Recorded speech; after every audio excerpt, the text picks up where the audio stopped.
To the point YouTube channel থেকে স্বাগত। আমি আজকে একটা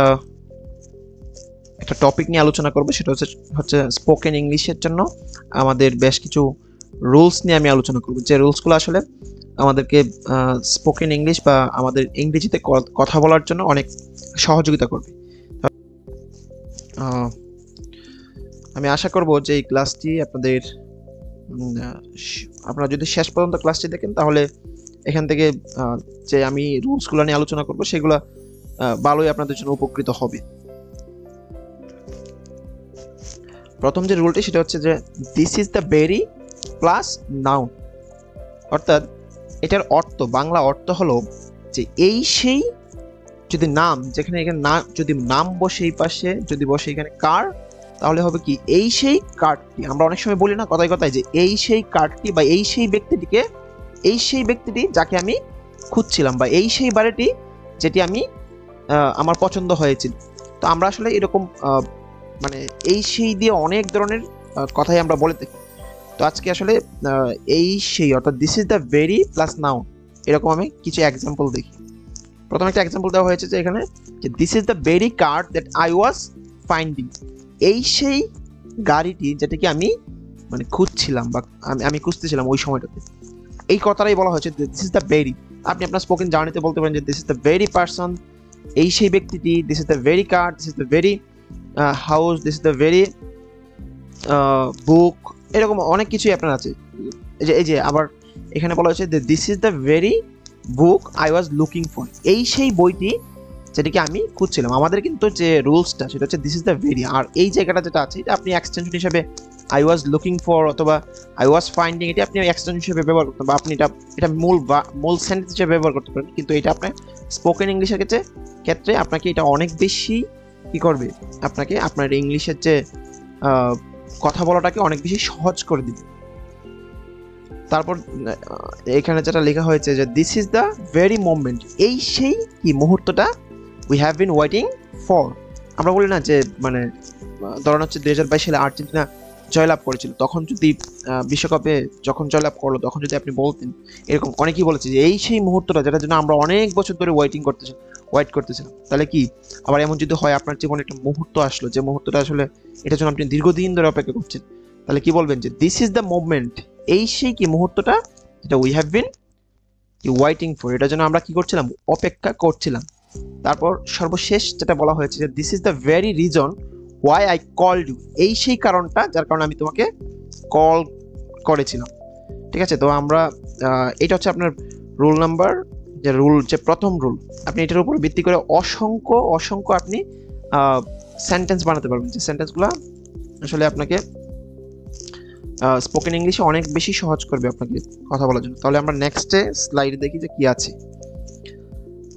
রুল নাম্বার 2 নম্বর রুলে যেটা বলা হয়েছে at the time of plus ভার্বের সাথে আইএনজি, অর্থাৎ অ্যাট দ্য টাইম। আমরা অনেক সময় বলি যে যাওয়ার সময়টা, এর সময় মানে এর আগে যে ভার্বটা বসবে সেই ভার্ব অনুসারে কথাটা বসবে আর কি। যে যাওয়ার সময়, খাওয়ার সময়, ঘুমানোর সময়, আমরা বলি না অনেক সময় যে যাওয়ার সময় আমি অনেক কিছুই দেখেছিলাম বা এটা দেখেছিলাম, খাওয়ার সময় সে এসেছিল।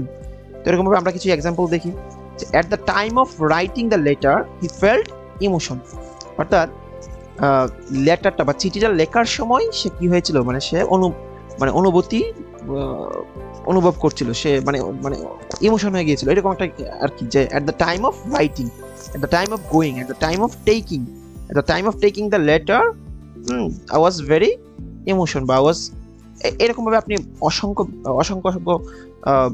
সেন্টেন্স বানাতে পারবেন। এরপরটা আমরা দেখি যে কি আছে, at the time of preparing dinner, অর্থাৎ এই যে ডিনার প্রস্তুতের সময় হি রিসিভড এ ফোন কল, অর্থাৎ আপনার যে এই যে আমাদের এখানে যেটা হচ্ছে রুল অনুসারে যে at the time of plus ভার্বের সাথে আইএনজি, অর্থাৎ যাওয়ার সময়, খাওয়ার সময়, ডিনারের সময় বা ডিনার প্রস্তুতের সময় সে কি করেছিল, ফোন কলটা রিসিভ করেছিল।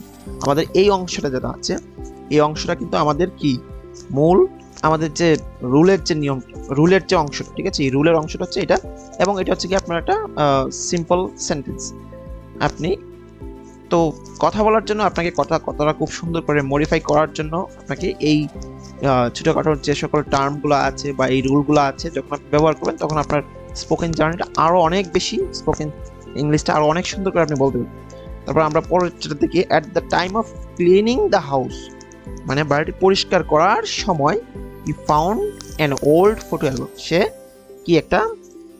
কি করেছিল, একটা মানে সে একটা ফটো অ্যালবাম পেয়েছিল, যেটা মানে খুব পুরনো একটা ফটো অ্যালবাম পেয়েছিল। এখানে দেখেন আমরা at the time of cleaning the house, এরপরের যে অংশটা এটা কিন্তু আমরা অতীতকালে বলতে পারবো, ভবিষ্যতে বলতে পারবো, বর্তমানে বলতে পারবো, তা নিয়ে আমাদের আসলে তেমন কোনো সমস্যা নেই। তবে এর আগে কি করতে হবে, at the time of plus ভার্বের সাথে আইএনজি যুক্ত করতে হবে। কেন নয়, আমরা জানি যে অফ হচ্ছে একটি প্রিপোজিশন, আর প্রিপোজিশনের পরে সবসময় কি বসে, ভার্বের সাথে আইএনজি বসে সেটি কি একটা নাউনের কাজ করে অথবা জিরান্ড হিসেবে কাজ করে, ঠিক আছে। So at the time of writing the letter, প্রথমে যেটা বলা হয়েছে, at the time of preparing dinner, at the time of cleaning the house he found an old photo album. আচ্ছা, এরপরে যেটা বলা হয়েছে, at the time of crossing the road he saw a beautiful sunset, যখন সে রাস্তাটা পার হচ্ছিল তখন সে কি করেছিল, একটা খুব সুন্দর একটা কি ছিল, সূর্য অস্ত দেখছিল, ঠিক আছে। তারপর সে at the time of taking the exam she remembered her teacher's advice, মানে তাহলে কি সেই এর সময়, অর্থাৎ কি যখন সে এক্সাম দিচ্ছিল বা এক্সাম দেওয়ার সময়, কারণ টেকিং দ্য এক্সাম মানে হচ্ছে এক্সাম দেওয়া, হ্যাঁ, এটা গিভিং হবে না, taking the advice at the, তো আমি একটা কলম ইউজ করি, এই যে এটা বলা হয়েছে যে টেকিং দ্য এক্সাম, এটার অর্থ হচ্ছে কি যে পরীক্ষা দেওয়ার সময় সে তার শিক্ষকের চেয়ে উপদেশগুলো কি করছিল, মনে করে ছিল। আচ্ছা, এরপরে আমরা দেখি, এরপরে আমরা রুল 3-এ চলে যাই। রুল 3-এ কি বলা হয়েছে, in being plus noun, in being plus noun অর্থ কি, হওয়ার ক্ষেত্রে, ফর বিং প্লাস নাউন হওয়ার জন্য। অনেক সময় আমরা বলে থাকি না যে একজন ডাক্তার হওয়ার ক্ষেত্রে আপনাকে অনেক বেশি পরিশ্রম করতে হবে আপনার। আচ্ছা, আমরা একটু উদাহরণগুলো দেখি, ইন বিং দিয়ে দেখি যে ইন বিং এ টিচার অর্থাৎ কি শিক্ষক হওয়ার ক্ষেত্রে one must remain patience and understanding, তাকে অবশ্যই কি করতে হবে, ধৈর্য ধারণ করতে হবে এবং বুঝতে হবে। ইন বিং এ লিডার, একজন কি নেতা হওয়ার ক্ষেত্রে honesty and dedication are essential, অর্থাৎ তাকে এই অনেস্টি এবং ডেডিকেশনগুলো খুব বেশি গুরুত্বপূর্ণ, ঠিক আছে, মানে হওয়ার ক্ষেত্রে। ইন বিং এ প্যারেন্টস, পিতামাতা হওয়ার ক্ষেত্রে unconditional love and care come naturally, তোমাকে কি করতে হবে, বাবা মা হওয়ার ক্ষেত্রে কি করতে হবে, অনেক বেশি ভালোবাসা, শর্তহীন ভালোবাসা এবং যত্ন ন্যাচারালি আনতে হবে, ঠিক আছে। ফর বিং এ ডক্টর, এখানে যে ফরের কথা যেটা আসছিল, ফর বিং এ ডক্টর, তো ফর বিং এ ডক্টর, এই যে for being a doctor, for being a doctor she is deeply admired by everyone, ঠিক আছে। সে কি ডক্টর হওয়ার জন্য সে কি সবার মানে ডিপলি অ্যাডমায়ার্ড মানে কি প্রশংসিত হয়েছে, বা প্রত্যেকের দ্বারাই সে কি হয়েছে, মানে অ্যাডমায়ার্ড হয়েছে, ঠিক আছে। সো পরেরটা কি বলা হয়েছে, for being A parents, for being A parents পিতামাতা হওয়ার জন্য, আবার ফর বিং এ প্যারেন্টস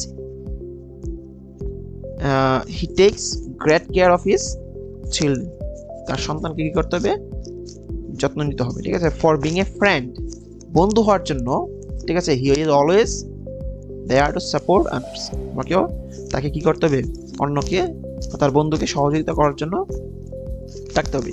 তাহলে ফর বিং, আমরা যদি বলি for being a doctor you must go to the degree, for being a driver you must